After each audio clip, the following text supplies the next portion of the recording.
Hello everyone, welcome to Marlin Chess Kids. Today I'll show you the game played by Rauf and Matthias, and the game complete in 25 moves. The game starts with pawn to e4, e6, d4, d5, e5, c5, c3, queen to b6, and now the knight to f3 and knight c6. And this game is the first 5 move, and we have here is the French advanced variation. And after this 5 move, both are equal in the position. Then the game continues with bishop to d3, c takes d4, castling from the white, and now the black play bishop to d7 and rook to e1, then knight to h6 and h3 was played, then bishop to e3 preparing for castling. You can castling either the king side or the queen side. Then knight b to d2, keep on developing, and d takes c3. And here the first 10 move, you can see that black is slightly better with winning 2 pawn in the capture.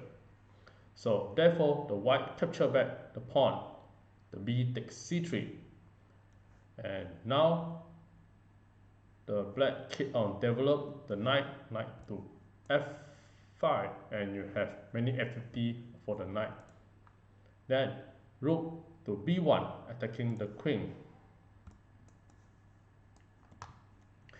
and queen to c7, then knight to b3, keep on develop the knight. And here you have the idea of go to the center of the square with 2 knights, and the pawn is protected. h6 was played from the black, and bishop to f4, and now the black must prevent the bishop of capture the knight. If the bishop capture the knight, then the bishop capture back, and now the e5 pawn you're able to forward and do the attack, because once almost and attack the bishop, the pawn is unpin itself and allow the bishop to at the f4 to attack the queen. So the black noticed about this, and the black tried to escape the queen to a safe place by playing queen d8 to avoid from the pin. And after this, here the white continue to attack by playing a g4, attacking the knight with the pawn.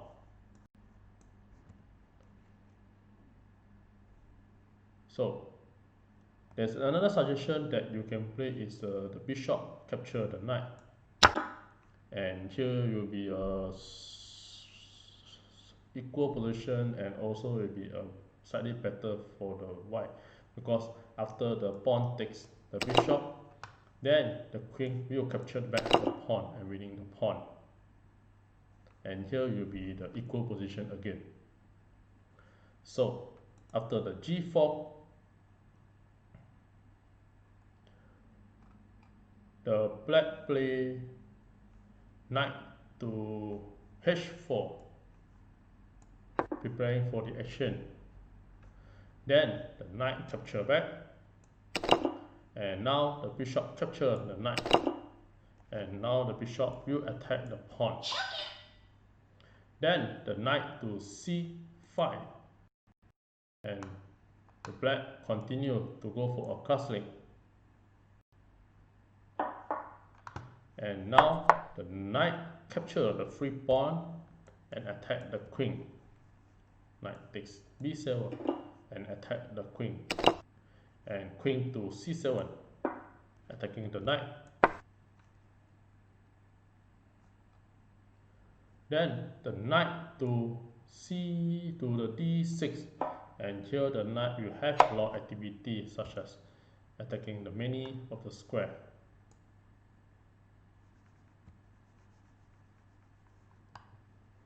So after knight to d6,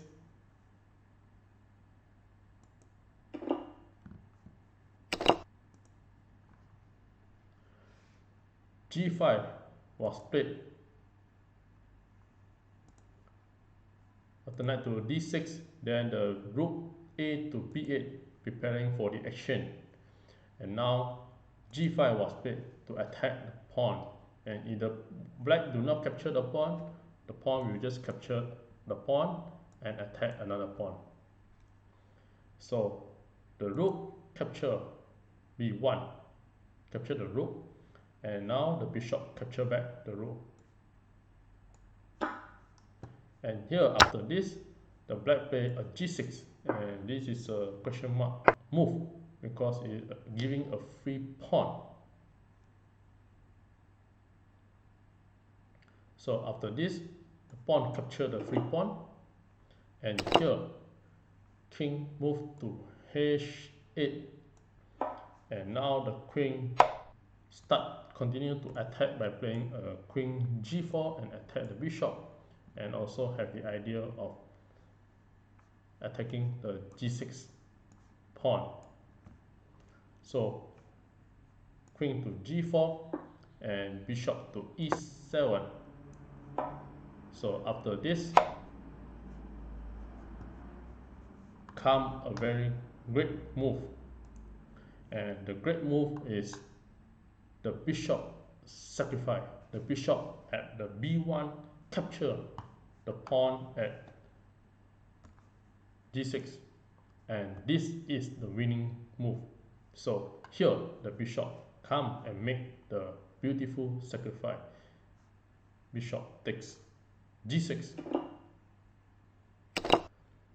and black found that this is a sacrifice, so therefore it does not capture with the pawn. Instead it captured the knight first.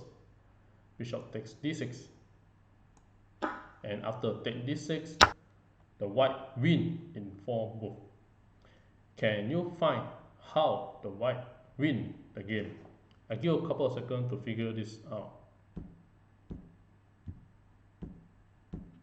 Well, congratulations for those who found the answer, and for those who like to enjoy the show, here are the moves. The white move bishop to h7, and the black resign the game. So after this move, the king do not have any place to move, and the queen to g7 will be a checkmate. So if the rook move to g8, then the queen will just capture the rook and checkmate. If the king capture the bishop, then again the queen will go to g7 and checkmate. So therefore there is nothing that can defend this check, and if the game to continue, if you capture the pawn at e5 and protecting the square, then you can just use the rook to capture and sacrifice, and now the queen to g7 will be checkmate again. So after queen capture the rook, then you can just use the bishop to capture the e5 and check the king. And here the queen will also come to g7 and checkmate. So after this check, still there's nothing that the king can do, and if the knight to capture the bishop, then you can just use the queen to g7 and checkmate again. And with this, thank you.